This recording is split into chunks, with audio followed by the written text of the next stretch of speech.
Hello students, welcome to my YouTube channel Decoding Economics.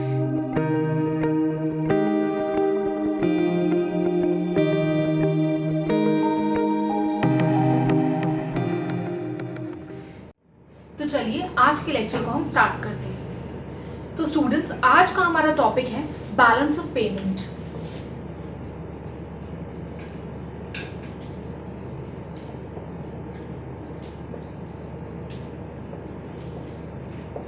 Now what is balance of payment?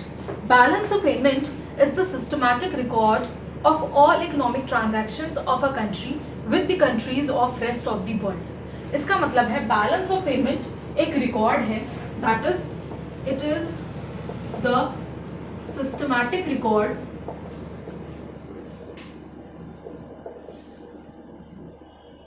of all economic transactions of a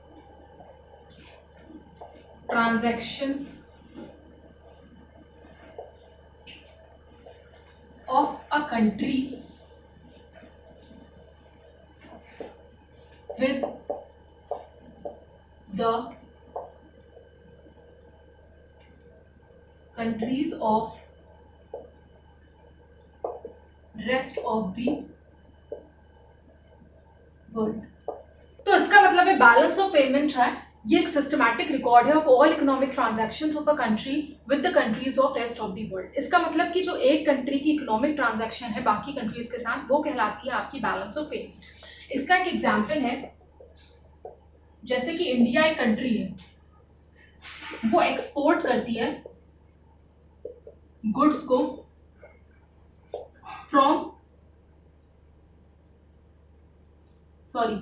it exports goods to US. India जो है export करती है अपने goods को US पे, तो ये आपकी एक इकोनॉमिक ट्रांजैक्शन है कि वो एक्सपोर्ट कर रही है, इसका मतलब वो सेल कर रही है अपने गुड्स को कहाँ पर, यूएस में। इसी तरीके से दूसरा एग्जांपल है कि India imports from the US, imports goods, amount भी दे देना, और जो वो इंडिया इंपोर्ट करती है गुड्स को यूएस से, वो आपका आ जाता है आपका बैलेंस ऑफ पेमेंट में। ऐसी ट्रांजैक्शन आप इंक्लूड करते हैं, एक्सपोर्ट और import of goods and services को इंक्लूड करते हैं। तो इसके बाद हम पढ़ेंगे components of BOP. Components of BOP. Components of BOP include number 1 visible items,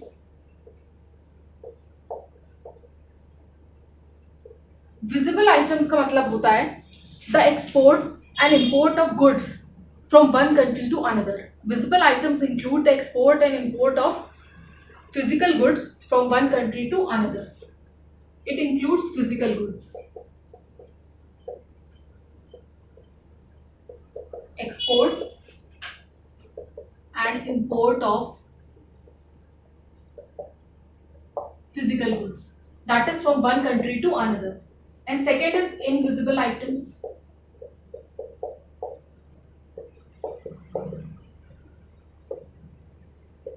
Invisible items include the export and import of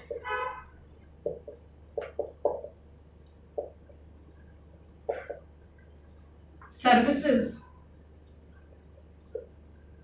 from one country to another. तो visible items में आपके फिजिकल गुड्स आते हैं और इनविजिबल आइटम्स में आपके services आती हैं। उसके बाद थर्ड पार्ट है capital transfers.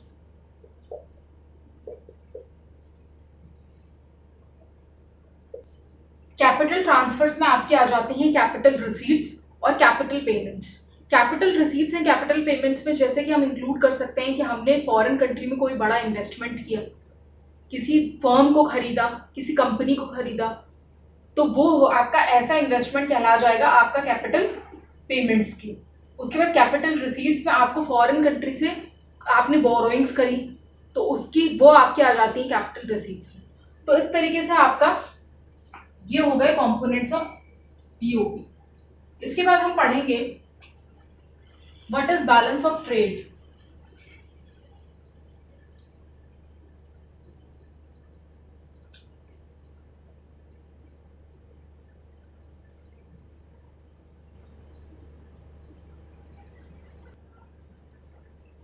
Balance of trade.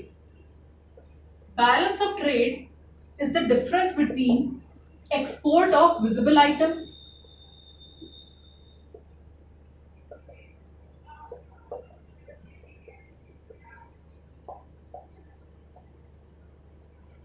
and import of visible items.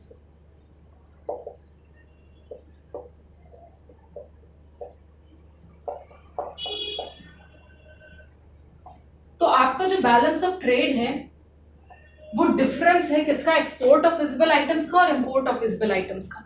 इसका मतलब जो भी हम विजिबल आइटम्स का मतलब होता है गुड्स, जो भी हम गुड्स का एक्सपोर्ट करते हैं और गुड्स का इंपोर्ट करते हैं उसके बीच का डिफरेंस आपका कहलाता है balance of trade.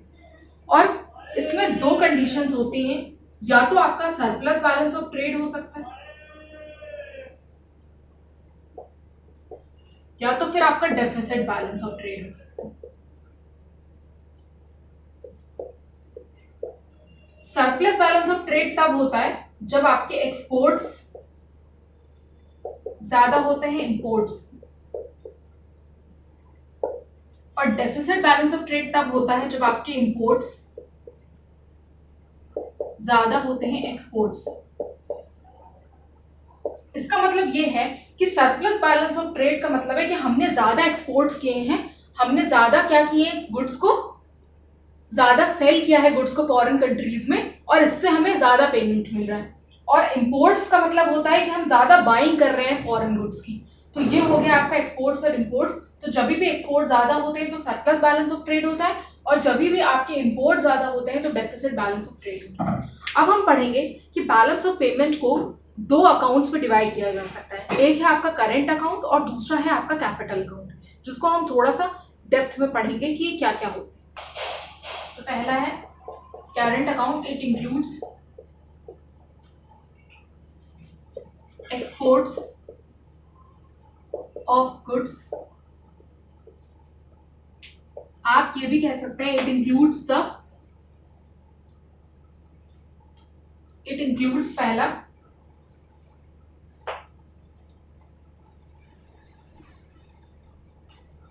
Export and import of goods. दूसरा, it includes export and import of services. जो आपका करंट अकाउंट है वो इंक्लूड करता है export and import of goods, export and import of services, और तीसरा है आपका यूनिलेटरल ट्रांसफर्स.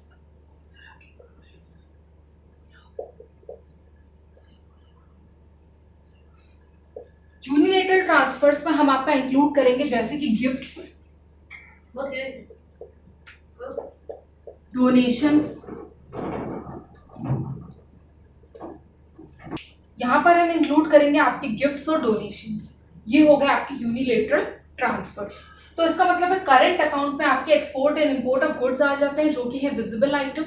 कि हम कोई भी गुड्स का अगर एक्सपोर्ट करें इंपोर्ट करें, गुड्स में आपके आ जाएगा जैसे कि आपने राइस का एक्सपोर्ट इंपोर्ट किया तो वो आपका कहलाता है, या आपने ऑयल का एक्सपोर्ट इंपोर्ट किया फॉरेन कंट्री के साथ तो वो आपका कहलाता है export and import of goods.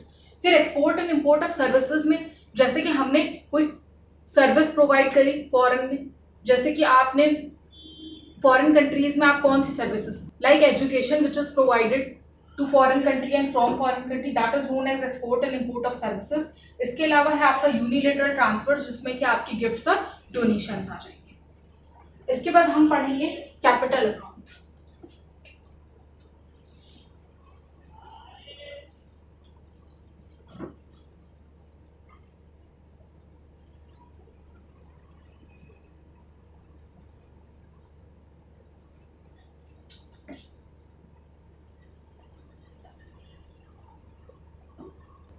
Capital account का मतलब है it records all those transactions between one country and another country which either create a liability और क्रिएट एन एसेट.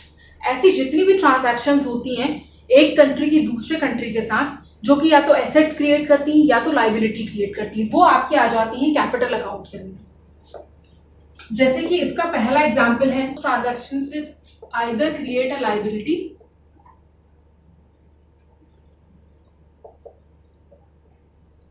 और क्रिएट एन एसेट। जैसे कि इसमें आप पे आ जाएंगे इन्वेस्टमेंट। जो भी हम इन्वेस्टमेंट करते हैं वो आपका आ जाता है कैपिटल अकाउंट में। इसमें आपका पहला इन्वेस्टमेंट है एफडीआई। एफडीआई का मतलब होता है foreign direct investment. That is the direct investment which is made in the foreign country with the control over that asset.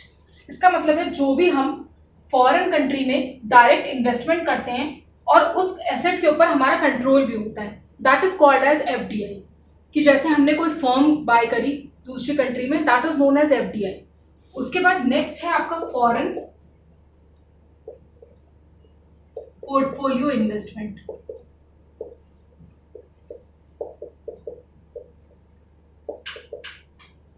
और ऊपर वाला था हमारा फॉरेन डायरेक्ट इन्वेस्टमेंट।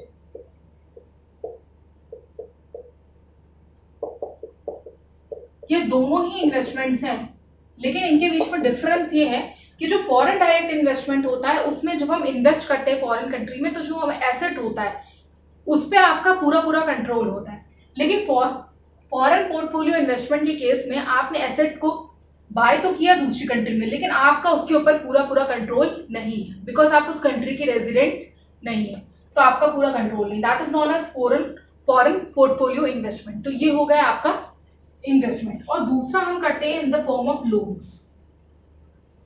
इसका मतलब हम लोन्स लेते हैं फॉरेन कंट्री से। तो ये सारी ट्रांजैक्शन जो कि लोन से रिलेटेड होती है, या फिर हम इसको बोल सकते हैं बोरोइंग्स, जो आप फॉरेन कंट्री से बोरोइंग्स करते हैं वो सारी आपकी कैपिटल नेचर में आ जाती है। तो कैपिटल अकाउंट में आपकी बेसिकली इन्वेस्टमेंट और लोन्स एंड बोरोइंग्स आती है जो भी हम फॉरेन कंट्रीज के साथ करते हैं। तो ये हमने पढ़ लिया components of balance of payment. अब एक बहुत ही इंपॉर्टेंट स्टेटमेंट है कि balance of payment always balances. इसका मतलब है कि जो बैलेंस ऑफ पेमेंट होता है वो हमेशा अपने आप को बैलेंस करता है। इसका मतलब है कि जो रिसीट्स होती हैं और जो पेमेंट्स होती हैं, जो भी फॉरेन कंट्री के साथ ट्रांजैक्शंस हुआ उससे हमें कुछ रिसीट्स होती हैं, मतलब हमें कुछ रेवेन्यू मिला, और हमने कुछ पेमेंट किया, जब हमने वहाँ से एक्सपोर्ट इम्पोर्ट किया तो उससे रिसीट्स और पेमेंट हुए, तो वो दोनों हमेशा इक्वल होता है। इसका मतलब है कि आपका जो बैलेंस ऑफ पेमेंट है वो बैलेंस कर जाता है।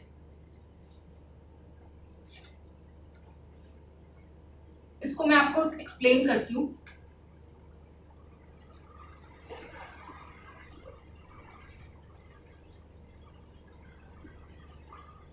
That is BOP always balances. इसका मतलब है कि जो रिसीट्स हैं वो इक्वल होती है पेमेंट्स की। जितनी भी टोटल रिसीट्स हैं वो जब इक्वल हो जाती हैं पेमेंट्स की, रिसीट्स में आपकी दोनों तरीके की रिसीट्स आ जाएंगी, जो आपकी रेवेन्यू रिसीट्स हैं और जो कैपिटल रिसीट्स हैं। तो जितनी भी आपकी रिसीट्स हैं, जो भी ट्रांजैक्शंस आप दूसरी कंट्रीज के साथ कर रहे हैं, उसमें जितनी भी आपकी रिसीट्स हुई और जितने भी आपके पेमेंट्स हुए वो जब इक्वल होते हैं तो आपका बैलेंस ऑफ पेमेंट बैलेंस करता है। लेकिन इसमें डिसइक्विलिब्रियम भी हो सकता है।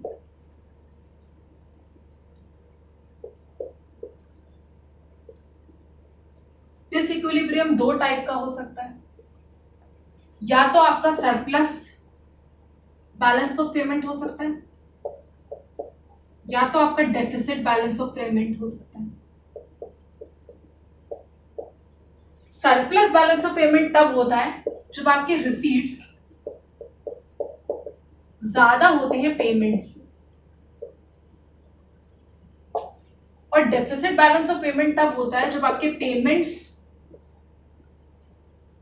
ज्यादा होते हैं रिसीट्स। तो इस तरीके से तब आपका डिसइक्विलिब्रियम होता है। सरप्लस बैलेंस ऑफ पेमेंट जब आपके रिसीट्स ज्यादा हैं पेमेंट से, और डेफिसिट बैलेंस ऑफ पेमेंट होता है जब आपके पेमेंट्स ज्यादा हैं रिसीट्स से। इसका मतलब है कि हमें जितना भी रेवेन्यू जनरेट हुआ है दूसरे कंट्री में एक्सपोर्ट करके वो हमें ज़्यादा जनरेट हुआ है, और जो हमने इंपोर्ट में पेमेंट करी है वो हमने कम की है। इसका मतलब आप ये भी कह सकते हैं, सरप्लस बीओपी को आप ये भी कह सकते हैं कि आपके एक्सपोर्ट्स ज़्यादा हैं इंपोर्ट्स, और डेफिसिट बीओपी को आप ये भी कह सकते हैं कि आपके इंपोर्ट्स ज़्यादा हैं एक्सपोर्ट्स। एंड आई होप कि एक्सपोर्ट्स एंड इम्पोर्ट्स क्या होता है ये आपको क्लियर हो गया होगा कि एक्सपोर्ट्स के केसेस में हम क्या करते हैं, हम गुड्स को दूसरी कंट्री में, अपने गुड्स को जो हमारी कंट्री में प्रोड्यूस हुए हैं उसे हम दूसरी कंट्री में सेल कर रहे हैं, और इम्पोर्ट्स के केस में हम दूसरी कंट्री के गुड्स को अपनी कंट्री में बाय कर रहे हैं। लेकिन यहाँ पे हम सिर्फ गुड वर्ड यूज नहीं करेंगे बल्कि गुड्स एंड सर्विसेज यूज करेंगे, क्योंकि ये बैलेंस ऑफ पेमेंट है। और जो बैलेंस ऑफ ट्रेड होता है उसमें हम लोग सिर्फ गुड्स का यूज करते हैं, और इसमें हम लोग गुड्स एंड सर्विसेज दोनों का यूज करते हैं। So that is the big difference between balance of trade and balance of payment. That is, balance of trade includes only the visible items, but balance of payment includes the visible items, invisible items, plus all the capital transfers. Like हमने अभी पढ़ा कि unilateral transverse में आपके हो जाते हैं gifts या फिर डोनेशंस, और आपके कैपिटल नेचर के ट्रांजैक्शंस में आपकी जितनी भी लोन्स हैं या जो इन्वेस्टमेंट्स हैं वो सब आपकी कैपिटल अकाउंट में आ जाती हैं। तो स्टूडेंट्स आज के लिए इतना ही।